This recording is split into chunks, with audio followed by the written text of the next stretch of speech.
नमस्कार दोस्तों, मैं शैलेंद्र और आज मैं आपको सुनाऊंगा बुद्धिमान कौन पंचतंत्र की कहानी।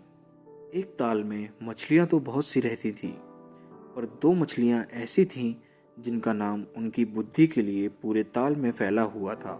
इनमें एक को सतबुद्धि और दूसरे को सहस्त्र बुद्धि कहा जाता था, क्योंकि एक अकल के मामले में 100 के बराबर थी तो दूसरी 1000 के बराबर। उनकी दोस्ती एक बुद्धि नाम के एक मेंढक से हो गई थी, जो अकल के मामले में उनसे बहुत ही कम बुद्धिमान था।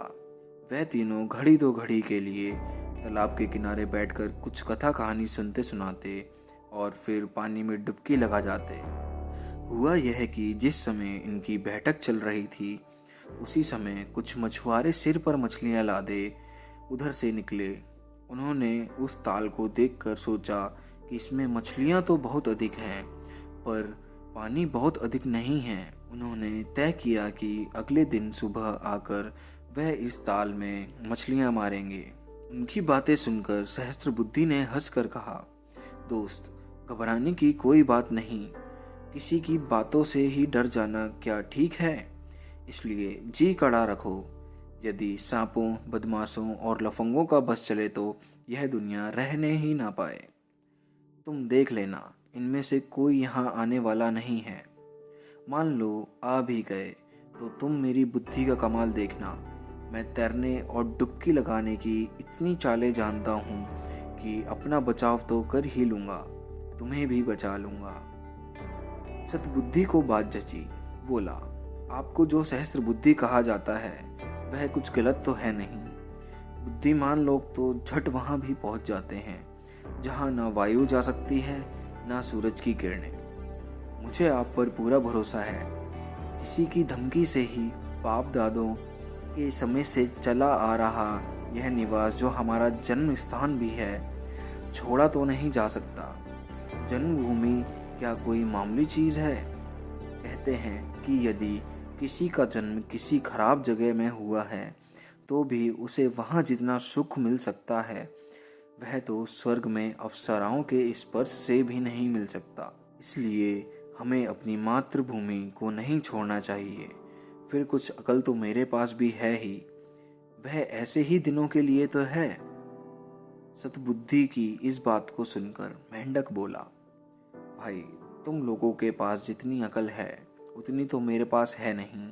मैं ठहरा इकलौती बुद्धि का प्राणी, इसलिए मैं आज ही रात को किसी दूसरे ताल पोखर में चला जाना चाहता हूँ। और वह उसी रात किसी दूसरे ताल में चला गया। अगले दिन मछुआरों को तो आना ही था। उन्होंने जाल डालकर छोटी बड़ी सभी तरह की मछलियों, मेंढकों और केकड़ों को पकड़ लिया। सतबुद्धि और सहस्त्र बुद्धि अपनी अकल से जिस जिस तरह बचकर भागना और निकलना संभव था उसका प्रयोग करते हुए मछुआरों को कुछ देर तक छकाते रहे, पर अंत में वे भी जाल में आ ही गए। शाम ढलने को आ गई थी। मछुआरे बहुत खुश थे। दूसरी मछलियों को तो उन्होंने टोकरे में भर लिया था, पर सहस्त्र बुद्धि और सतबुद्धि कुछ बड़े और भारी थे। इसलिए सतबुद्धि को तो एक ने अपने सर पर डाल रखा था और दूसरे ने सहस्त्र बुद्धि को लटका रखा था। जब मछुआरे उस ताल के पास से जा रहे थे जिसमें एक बुद्धि चला गया था, तो उसने अपनी पत्नी से कहा, प्रिय, तमाशा तो देखो। वह जो सिर पर टंगा जा रहा है वह सतबुद्धि है, और जिसे मछुआरे ने लटका रखा है वह सहस्त्र बुद्धि है। अब इधर मैं हूँ, एक बुद्धि, जो इस निर्मल जल में कूद फांद रहा हूँ। तो आप जो कह रहे थे कि बुद्धि बड़ी है, विधा उसके आगे कुछ नहीं है, वह भी ठीक नहीं है। कभी कभी अपने को 30 मार खान समझने वाला भी गच्चा खा जाता है।